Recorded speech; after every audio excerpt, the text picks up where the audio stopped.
channel trailer says YouTubers failed you or gave you trash advice until now. And I meant it, but I just didn't explain why. So let me explain to you that there's so much information out there right now about mixing, mastering, recording, production, more than any other point in history. And yet, somehow, people's mixes still sound bad. The music still sounds like trash sonically, and more information is equaling worse results. How does that even happen? I'll tell you why. Yes, I'm wearing sunglasses. I can do that, so don't worry about it. I'm getting my little Casey Neistat on, so if you don't mind that, just don't worry about it. But here's the first thing that nobody talks to you about. Every YouTuber, and I'm including myself in this because I'm starting my YouTube channel now after 20 years of just mixing, mastering, recording, production. Everybody teaches from their perspective, their workflow, their setup, their plugins, their style, and that's fine. That's how teaching works. You just share what you know, right? But here's where it breaks down. When you teach from your perspective without teaching the framework, the why behind what you're doing, the person watching you can't translate it to their situation. You're just copying. They copy your EQ settings, they copy your compressor ratio, they copy your vocal chain, it doesn't sound the same, and they don't know why, because nobody taught them the fundamentals. Nobody taught them the framework behind why their mixes are sounding bad in the first place. And that's why I started Re-Academy, to train you to accept the other person's perspective, but also question it as well, and try to frame your mind around your own customized setup in your room and your space. These YouTubers are giving you the what. Here's my settings, here's my chain, here's how I do it, but they're skipping the why. Why does this EQ move work? Why does this compressor setting make sense for this vocal? Why does my mix translate and yours doesn't? The gap between what someone does and why it works, that's where YouTubers have failed you. Now here's the second problem, and this one is even bigger. Let me ask you something. What do you think about when you think about improving your mixes? Be honest. Plugins. Thinking about which plugins to buy, right? Which EQ is better, which compressor is the industry standard, whether you need Fab Filter or Waves or Sound Toys or whatever's on sale this week. Yeah. Techniques. Parallel compression, mid-side EQ, multi-band compression on the vocal bus, sidechain tricks. You're watching tutorials on techniques, trying to stack moves on top of moves. The new shiny object, whatever just dropped, the new plugin, the new AI mastering tool, the new game-changing workflow that some YouTubers just telling you. It's always something new. And it's always the one thing that's going to change everything, right? Hold on, let me guess. Equipment. What kind of monitors do I need to get? KRK or Yamaha, Adam, Genelic, Focal? Do I need 5-inch or 8-inch?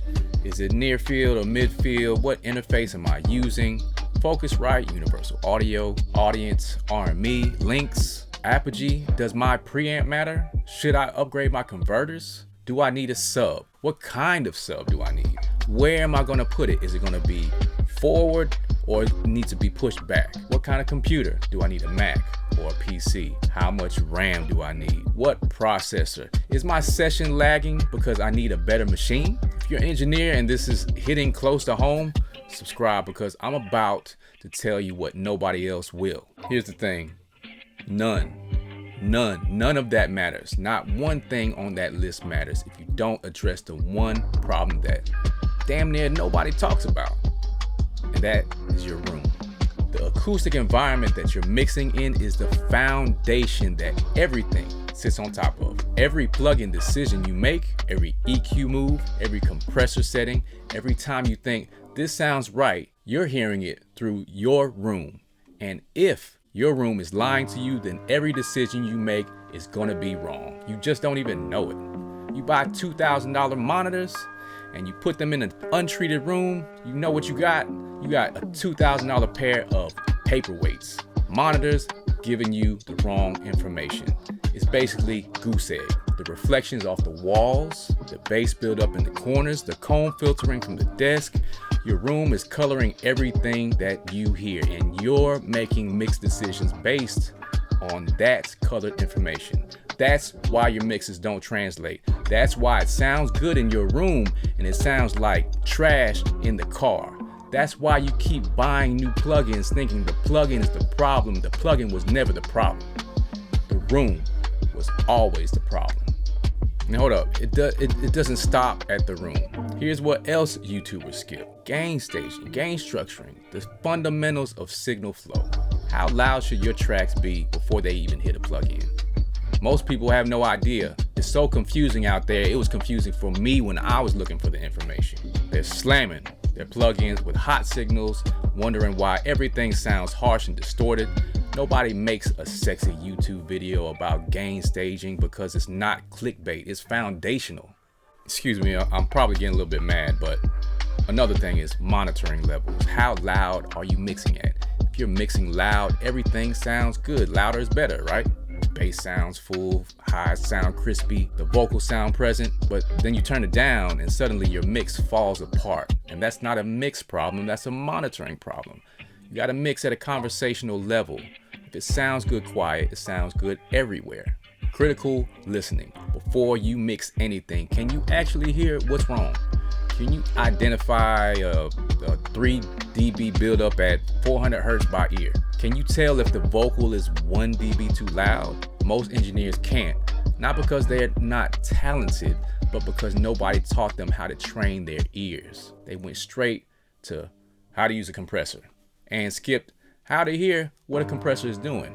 Reference tracks. Reference, reference, reference, reference, reference. How does your mix compare to a professional release? If you're not A/Bing against reference tracks at matched levels, you're mixing in a vacuum. Your internal reference is your own previous work, which also was mixed in an untreated room with no references.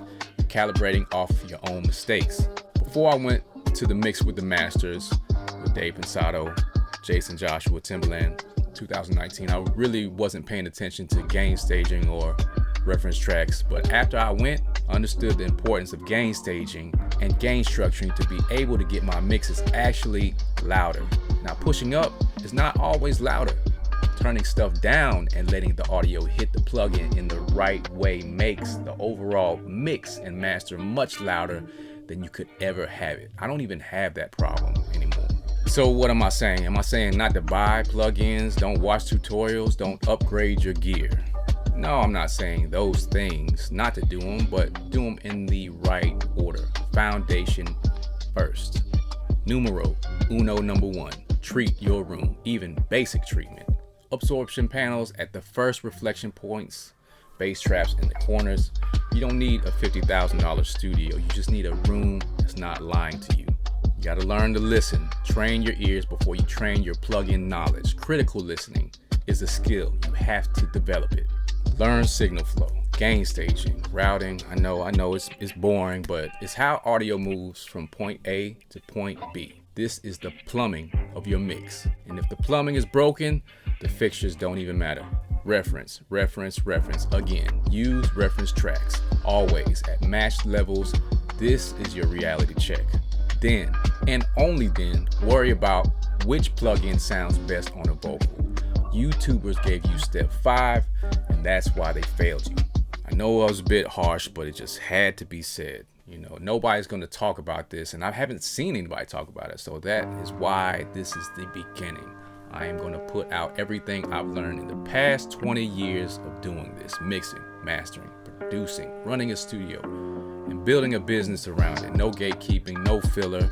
Sign up to my email list in the description below and give a like so the algorithm will point this to others that need the real info, and comment below if this has helped you. I'm building out an entire ecosystem from beginning to end, but if you want to start to immediately learn from me, then check out my course called Reset that goes deep on session preparation, and that is actually a post-requisite of the mixing environment that you need to set up first. So if you sign up now, you will get these other 2 courses at a discounted rate, and I'll keep tabs on it before the official releases. Links in the description if you want to go further. Subscribe if you want the real information. And like I said, these YouTubers have failed you. They gave you trash advice. They have no credentials. But that's over now.